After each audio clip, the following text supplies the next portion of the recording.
আমি আজও কোনো ব্যবস্থা করতে পারিনি সুশীলা।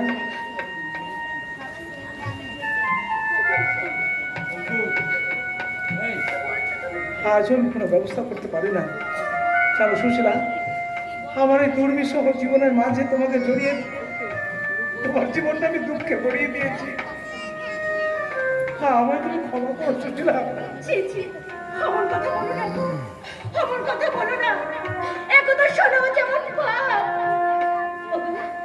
আমি একটা কথা বলবো, তুমি একবার দ্বারকায় যাও না। তোমার বন্ধু সে তো এখন দ্বারকা রাজা, তিনি অনুগ্রহ করলে নিশ্চয়ই আমাদের দুঃখ মোচন হতে পারে গো। কি বলছো সুশীলা? দেনা পাওনা চাওয়া পাওয়া দিয়ে কি বন্ধুত্ব হয়? না গো না, আমি কিছু চাইবার জন্য বলিনি। আসলে সন্তানরা যখন ক্ষুধার যন্ত্রণায় ছটফট করে, তখন যেমন এই মায়ের প্রাণ যে কিছুতেই সয় না গো, কিছুতেই সয় না। না না না না, এটা তোমার কোনো অপরাধ নেই সুশীলা, তোমার কোনো অপরাধ নেই। সন্তানের কান্না তো কোনো মা সহ্য করতে পারে না, কি করবো বলো?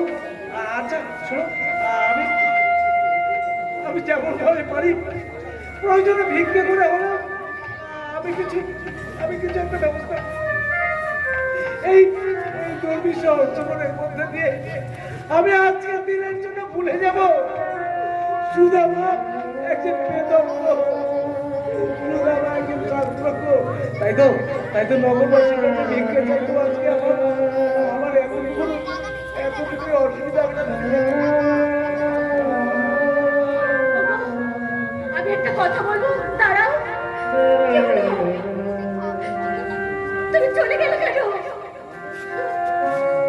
কি হলো? তুমি চলে গেলে কেন?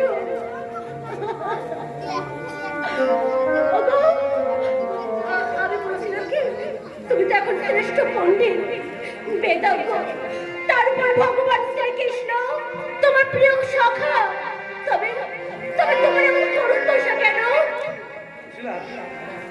এই দুঃখকে আমি নিজের স্বেচ্ছায় গ্রহণ করেছি। মানে আমি তো কিছুই বুঝতে পারছি না। শুনবে সে কথা? উজ্জয়িনীর ধারে এক বৃদ্ধা মা বাস করতেন।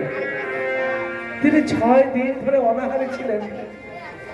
6ষ্ঠ দিনে সন্ধ্যা আগতে এমন সময় কিছু ছোলা ভাজা দান পান। ভাবলেন এই সন্ধ্যে হয়ে এসছে, এখন আর সেবা করবো কি, কাল প্রভাতে গোপাল সেবা দিয়ে তারপরে ওই প্রসাদ গ্রহণ করবো। এই ভেবে তিনি যখন ওই ছোলা ভাজাটা একটা পুঁটলিতে সযত্নে বেঁধে শুধুমাত্র জল পান করে শিয়রের কাছে রেখে ঘুমিয়ে পড়লেন। নিয়তির এমন পরিহাস যে ওই সময় দুজন চোর চৌর্যবৃত্তি করতে আসে ওই বুড়িমায়ের বাড়ি। আর কোনো কিছু না পেয়ে ওই ছোলা ভাজার পুঁটলিটি দেখতে পেয়ে ভেবেছিল যে ওটা মনে অলংকার রাখা আছে, তাই চোরেরা ওই পুঁটলিটি নিয়ে পলায়ন করে। উজ্জয়িনী আমার গুরুদেবের আশ্রমের কাছে গিয়ে যখন ওই চোরেরা সেই ছোলা ভাজার পুঁটলি খুলে দেখতে যায় কি আছে, এমন সময় আমার গুরুমায়ের পদশব্দ শুনে তারা পলায়ন করে, রেখে যায় সেই ছোলা ভাজার পুঁটলিটি। আর আমার গুরুমা ওই ছোলা ভাজা তুলে রেখে প্রভাতে আমি আর কৃষ্ণ যখন জঙ্গলে কাঠ করতে যাই, আমার হাতে দিয়ে গুরুমা বলেন জঙ্গলে ক্ষুধা পেলে সেবা করতে। এদিকে সেই গুরুমা প্রভাত হলেই ছোলা ভাজা না পেয়ে ক্ষোভে দুঃখে যন্ত্রণায় খিদের যন্ত্রণায় তিনি অভিসম্পাদ করেন যে ছোলা ভাজা গ্রহণ করবেন, সে যে আমার মতো অনাহারে দিন যাপন করবে। হ্যাঁ গো, আমি সেদিন ওই ছোলা ভাজা স্পর্শ করে বুঝতে পেরেছিলাম অভিশপ্ত ছোলা। তাই তো আমার সখা কৃষ্ণকে আমি একটি দানাও গ্রহণ করতে দিইনি, পুরো ছোলাটা আমি একা গ্রহণ করেছিলাম। হ্যাঁ গো, আমি জানি আমি দরিদ্র ব্রাহ্মণ, শত দুঃখ কষ্ট সহ্য করা আমার অভ্যেস আছে, কিন্তু আমার কৃষ্ণ সে যে রাজ পরিবারের সন্তান, এই দুঃখ কষ্ট সহ্য করতে পারবে না সুশীলা, এই দুঃখ কষ্ট তো সহ্য করতে পারবে না।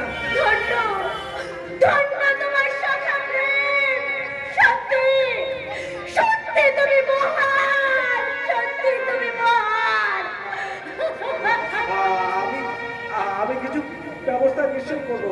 তুমি দুঃখ করো না সুশীলা, দুঃখ করো না। জানো এই জন্য যেহেতু আমার প্রাপ্য, তাই আমি কাউকে এই দৈবতার জন্য কাউকে আমি দোষারোপ করি না। আমি আসি সুশীলা। হায় ঈশ্বর,